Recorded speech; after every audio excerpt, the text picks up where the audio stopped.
So for the last few weeks I've been helping out my neighbour with this cupboard in their bedroom. It's quite shallow, so they've come up with the idea of putting some drawers in the bottom section. So I've taken some measurements and come up with a few ideas for them. So this was the first idea that I come up with: 2 sets of drawers, 5 small drawers at the top and 2 large at the bottom. And when I showed this to them, they really liked it, so we decided just to go ahead with that. So I popped to my local B&Q and got all the wood cut that I needed. I only did the bigger cuts just to make it a little bit easier for me to move around. So I first made the 2 carcasses and completely forgot to press record, and then started cutting all the wood for the drawers. So 10 of the drawers are exactly the same size, so once I'd set the width gauge on my mini plunge saw, I could cut all these quite easily. I'm going to be using MDF for the whole build. I've used 18mm for the carcasses, and then I'm using 12mm for the drawer boxes and for the drawer fronts.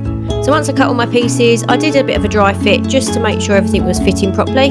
I then needed to route out a 6mm groove on all of the sides of the drawers so the bottom's fitted in. I didn't realise I put my arm in the way, so this isn't a very good recording of it, but you can see what I've done at the end here. And these are all the pieces once I've done all the routering. Then the next thing to do was cut all the drawer bottoms, and I used a 6mm MDF for this. And you can see here I used my speed square to do the cuts. It just made sure everything stayed at a nice 90-degree angle. I've now got all the pieces ready to assemble the drawers. I glued and screwed all these together.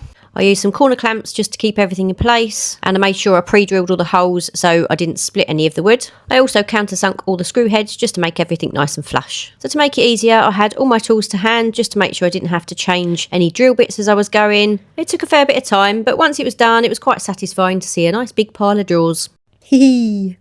So the next thing to do was to seal the drawers. They don't need to be painted, so I'm just going to do 2 coats of French Inks finishing coat, and that will just give them a little bit of protection.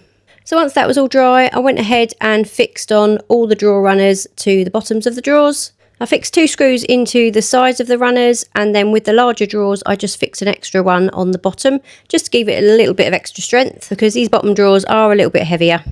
And for the smaller drawers I've just used 2 screws into the sides of the runners, which is plenty to hold these. I also used a spare piece of wood on the other side just to push against, just made it a little bit easier. So now the drawer boxes are all done, I can concentrate on getting everything put together. So thanks for watching, and I'll see you on part 2.